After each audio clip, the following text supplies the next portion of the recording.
Esto es Social Cherry. La Mara Salvatrucha. En los últimos 3 años, la violencia de las pandillas ha acabado con la vida de casi 20,000 salvadoreños y ha empujado a decenas de miles de personas a huir hacia el norte en busca de mejores condiciones de seguridad. Con ayuda de Estados Unidos, es esencial que el gobierno de El Salvador enfoque su política de combate a las pandillas, no solo desde la persecución del delito, sino también desde la prevención. Casi 20,000 personas fueron asesinadas en El Salvador entre 2014 y 2017. Durante los mismos años hubo menos víctimas mortales en países que sí estaban en guerra en aquel momento, como Libia, Somalia y Ucrania. La asombrosa tasa de homicidios de 103 por cada 100,000 habitantes en 2015 ha bajado, pero sigue siendo astronómica, con 60 muertes violentas por cada 100,000 en 2017. Tras la mayoría de estos asesinatos están las maras y las pandillas, poderosos y omnipresentes grupos criminales que operan en el país. Maras, como la infame MS-13 o la Mara Salvatrucha, están activas en torno al 94% de los 262 municipios de El Salvador.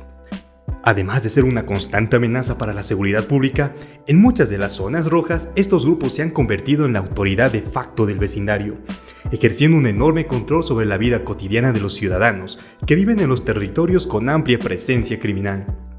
En numerosos barrios de San Salvador, la capital del país, quienes van de camino al trabajo o a la escuela deben pasar por un puesto de control informal de pandillas, donde un chaval de apenas 8 años en su puesto de bandera, que es como se les llama a los jóvenes pandilleros que ejercen de centinelas o recaderos, alarga la mano para pedir $1. La mayoría no dudan en darles el billete. Quienes no lo hagan podrían lamentarlo más tarde.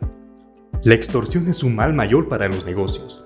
Al menos una vez por semana, los comerciantes que no pueden permitirse seguridad privada en su local y que venden en zonas controladas por pandillas deben pagar la renta, que es una especie de impuesto de guerra a cambio de protección. Una vez más, la mayoría de los comerciantes no duda en pagar, pues desafiar a las pandillas podría costarles la vida. Las principales pandillas de El Salvador son la MS-13 y las dos facciones de Barrio 18, sureños y revolucionarios. Estas 3 organizaciones cuentan con unos 65,000 miembros según datos de la policía, aunque se estima que son alrededor de 500,000 entre familiares, simpatizantes y personas relacionadas con pandillas que dependen de sus actividades criminales para subsistir. El odio entre grupos rivales está profundamente arraigado. Rara vez se escuchará a un miembro de la MS-13 mencionar el número 18. Si en un juicio un miembro de esta mara es preguntado por su edad y tiene 18, contestará: tengo 17 más 1. Los límites de los territorios controlados por pandillas rivales son invisibles, aunque para quienes viven en ellas son las fronteras más reales que jamás han visto. Es por eso que pocos se atreven a desafiarlas. Un joven que vive en una zona de la MS-13 solo podrá ver a su abuela, quien reside en territorio de la 18 revolucionarios, en terreno neutral, o ahí donde sus nombres y sus rostros se vuelvan anónimos. Las muertes por violencia de pandillas ya son parte de las conversaciones del día a día en los hogares salvadoreños, en las escuelas o en los bares. Prácticamente todos los salvadoreños tienen una historia de un pandillero conocido o de un padre, una madre o un amigo asesinado por estos grupos. Muchos se mantienen alejados de los lugares públicos e incluso evitan caminar por la calle. Los más adinerados suelen permanecer encerrados en sus barrios privados. Después del ocaso, muchas calles en San Salvador quedan desiertas. La noche es para las pandillas, pues es cuando cometen la mayoría de sus asesinatos. También es del ejército y la policía, que aprovechan la noche para buscar a criminales sospechosos casa por casa. Los policías suelen llevar un gorro naverón o pasamontañas que cubre su rostro por miedo de que los pandilleros les identifiquen o vayan tras ellos y sus familias.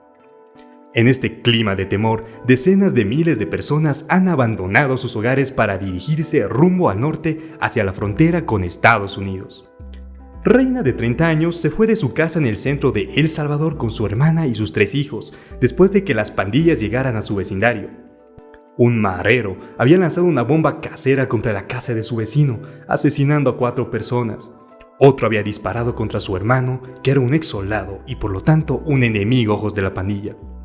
Les advirtieron que a menos que quisieran acabar como él, toda la familia debía irse. A menudo las pandillas confiscan casas situadas en lugares que consideran estratégicos, amenazando a las familias que se resisten a irse para convertirlas en casas locas.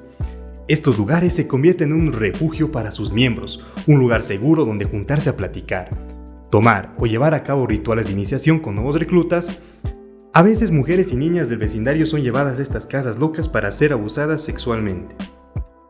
A pesar de la extrema violencia, una de las razones por las que las pandillas se han arraigado con tanta fuerza en El Salvador es por la profunda sensación de pertenencia e identidad que brindan a sus miembros, la mayoría jóvenes, que provienen de familias pobres y desestructuradas. Los maras son importantes cuando no tienes nada, cuando naces muerto, asegura el antropólogo salvadoreño Juan José Martínez de Abuchen. Las pandillas aseguran que realizan un servicio comunitario en las zonas en las que están presentes porque protegen a los ciudadanos frente a grupos rivales y la policía, cuyos operativos a veces dan lugar a enfrentamientos armados. En entrevistas al periódico El Faro, miembros de pandillas reclaman que ellos tomaron los territorios abandonados por el Estado y que por eso la única fuerza viviente que existe en las comunidades bajo su control son ellas mismas. En realidad, los salvadoreños que pagan la renta no lo hacen por lealtad o agradecimiento a la pandilla, sino por miedo a las represalias. No puedes trabajar en ningún lugar sin permiso de la clica, pandilla local, dice Alex, un hombre de 46 años que trabajaba en la construcción, pero decidió irse de El Salvador cuando se agotaron los empleos en su ciudad.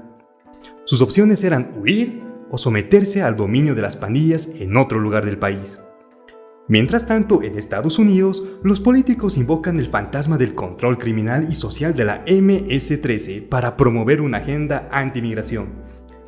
El gobierno de Donald Trump deporta a decenas de miles de salvadoreños al año que no tienen nada que ver con las pandillas, a la vez que se niega a admitir a otros miles que son víctimas de sus abusos.